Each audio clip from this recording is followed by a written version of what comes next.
Bismillahirrahmanirrahim. Assalamualaikum warahmatullahi wabarakatuh. Alhamdulillah rabbil alamin wassalatu wassalamu ala asyrafil anbiya'i wal mursalin wa ala alihi wa sahbihi ajmain. Alhamdulillah, syukur kita kepada Allah kerana kita dapat lagi bertemu secara maya. Walaupun secara maya kita tetap meneruskan pembelajaran kita, PDPC kita atau PDPR kita di rumah pada hari ini. Baik, hari ini kita masuk semula Ustaz. Terus saja kita masuk semula atau kita sambung semula pelajaran ulum syariah, iaitu Allah Al-Alim dan Al-Hakim. Kalau sebelum ni kita dah tengok ataupun Ustaz dah beritahu tentang yang dalam buku teks tu, muka surat 66 kan, 66 67. Okay, hari ni kita nak habiskan Allah Al-Alim dan Al-Hakim.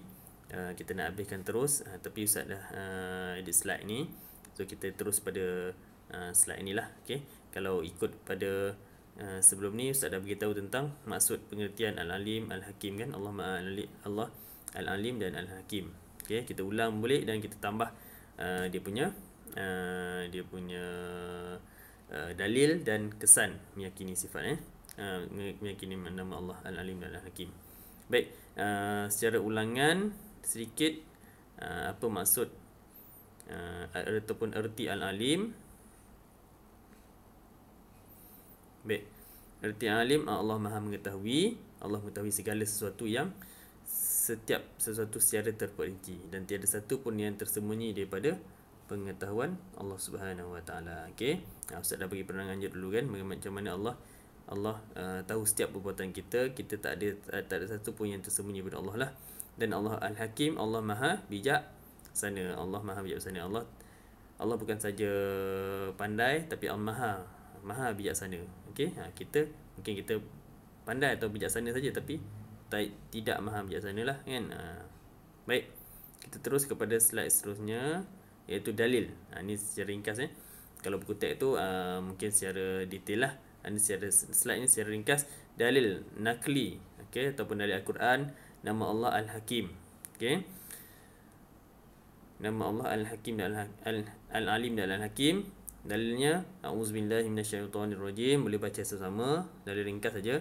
Wallahu alimun hakim. Sekali lagi, wallahu alimun hakim. Yang bermaksud, sungguhnya Allah Maha mengetahui lagi Maha bijaksana. Dalil ni termaktub dalam surah An-Nisa. Kamu boleh buka Al-Quran, surah An-Nisa ayat yang ke-24, yang mana Allah sendiri yang bagi tahu ini. Okay. Dalil nakli ni ialah dalil daripada Al-Quran, dalil daripada Allah SWT sendiri, dan memang dalil yang betul lah. Baik, sesungguhnya Allah Maha mengetahui lagi Maha bijaksana. Baik, kita teruskan. Tahukah kamu ilmu dan kebijaksanaan Allah tidak ada tandingannya? Macam mana Ustaz dah beritahu sebelum ni, ilmu Allah, bijaknya Allah, bijaksananya Allah, Maha bijaksananya Allah, tiada tandingannya. Allah Ta'ala mengetahui semua yang dibuat oleh makhluknya, semua yang dilakukan oleh makhluknya, walaupun secara tersembunyi, walaupun dalam hati dan sebagainya. Ilmu dan kebijaksanaan Allah SWT berbeza daripada manusia. Kita mungkin ilmu kita ada, tapi tak sebijak Allah. Tidak sepandai Allah lah. Ilmu kita ni sikit je.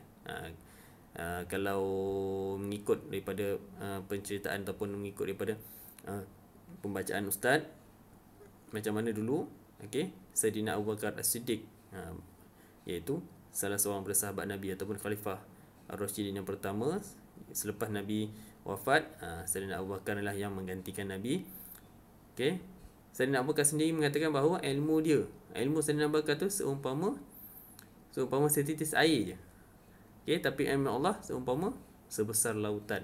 Maknanya ilmu Sayyidina Abu Bakar sendiri bukan kita. Sayyidina Abu Bakar sendiri dia kata ilmu dia hanya seumpama setitis air berbanding dengan ilmu Allah seluas lautan. Bagaimana hebatnya ilmu Allah kan.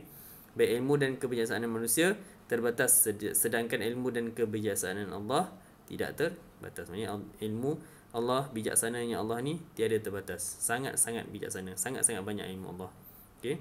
Baik, yang terakhir kita melihat kepada kesan beriman dengan nama Allah Al-Alim dan Al-Hakim. Yang pertama, secara ringkasnya, yang pertama, apakah kesan? Namanya, kalau kita dah tahu Allah tu Maha Al-Alim, Maha mengetahui, dan Al-Hakim, Maha bijaksana. Apa kesan kita? Kita dah tahu Allah Ta'ala bijaksana, Allah Ta'ala Maha mengetahui. Yang pertama, kita berusaha. Kalau ikut ni, berusaha meningkatkan ilmu.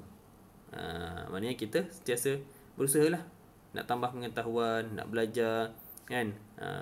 Walaupun kita dah pandai, walaupun kita dah besar nanti dah pandai, kita tambah lagi pelajaran. Macam Ustaz juga, kita sama-sama tambah lah. Kalau ada majlis ilmu dan sebagainya, kita sama-sama dengar, kan. Kalau dekat TV tu banyak sekarang ni, kan. TV Al-Hijrah ada, TV Astro Oasis ada, apa lagi, TV1 RTM pun kadang ada, TV3 dan sebagainya. Pagi-pagi pun dah ada ceramah dan sebagainya. Dengar lah. Bukanlah suruh dengar semua, dengar, kan.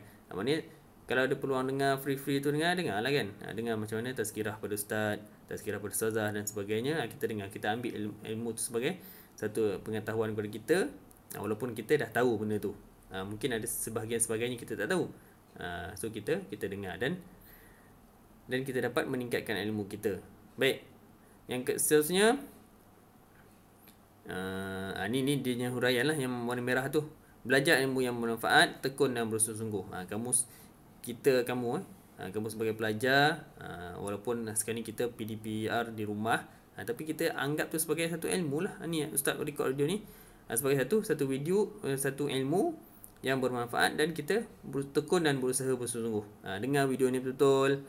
Lepas tu kalau Ustaz bagi latihan, buat latihan, dan kemudian nanti kat sekolah nanti kita murajaah balik, kita ulang balik, kita tambah ilmu baru, kan. Di rumah pun kamu boleh buat ulang kaji sendiri dan sebagainya, okay?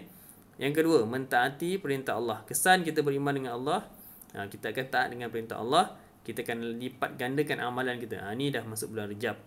Okey, tak lama lagi kita dah masuk bulan Ramadan. Tak sampai 2 bulan lagi. Rejab, Syaban dan Ramadan. Ramadan ni memang satu bulan yang ditunggu-tunggu oleh orang Islam. Okey. Jadi sebelum masuk Ramadan kita dah usaha dah untuk diri kita untuk melipat gandakan amalan kita. Semayang jangan tinggal lah, semayang sunat, kan, dan sebagainya, menjauhi perbuatan yang maksiat. Bila masuk Ramadan nanti kita dah biasa, dan kita lebih tingkatkan diri kita untuk beramal lah. Seterusnya, redha dengan ketentuan Allah Subhanahu Wa Taala. Okey, kita bersangka baik dengan Allah dan sabar dengan ujian Allah. Maksudnya bersangka baik dengan Allah, maksudnya kalau Allah Taala uji kita sakit sikit, kan, demam ke, tersemua dan sebagainya, kita sabar dan kita usahalah, kita bersangka baik dengan Allah. Mungkin Allah Ta'ala timpakan aku ujian ni untuk aku insaf diri aku sendirilah, kan. So kita ambil itu sebagai sangkaan baik kita kepada Allah, dan sabar kita dengan ujian Allah. Kita doalah kepada Allah agar kita diberi kesihatan yang baik contohnya, kan, dan diberi kesabaran dan sebagainya. Baik, yang seterusnya, mensyukuri nikmat Allah. Dan kita tahu Allah Ta'ala ni maha bijaksana, maha mengetahui. So kita menggunakan nikmat Allah ni sebagai sebaik-baiknya. Menggunakan nikmat Allah. Allah Ta'ala bagi kita banyak nikmat. Nikmat kehidupan ni satu nikmat daripada Allah, kan. Nikmat kesihatan, kita sihat, Allah Ta'ala bagi nikmat lah tu. So kita gunakan nikmat tu dengan sebaik-baiknya. Jangan kita guna ke arah keburukan. Kan. Allah Ta'ala bagi kaki kita untuk kita berjalan dan sebagainya. Jangan kita guna kaki tu untuk menendang orang ke, bergaduh dengan orang, tendang perut orang dan sebagainya. Tu tak betul lah tu. Kita tak guna dengan nikmat Allah dengan sebaik-baiknya, dan kita memelihara alam. Tu contohlah satu cara kita nak syukur nikmat Allah, kita pelihara alam. Sayang pada binatang, jangan seksa binatang dan sebagainya. Okey. Baik, itu 4 kesan beriman dengan nama Allah Al-Hakim dan Al-Alim dan Al-Hakim. Baik. Dan Allah. Ya.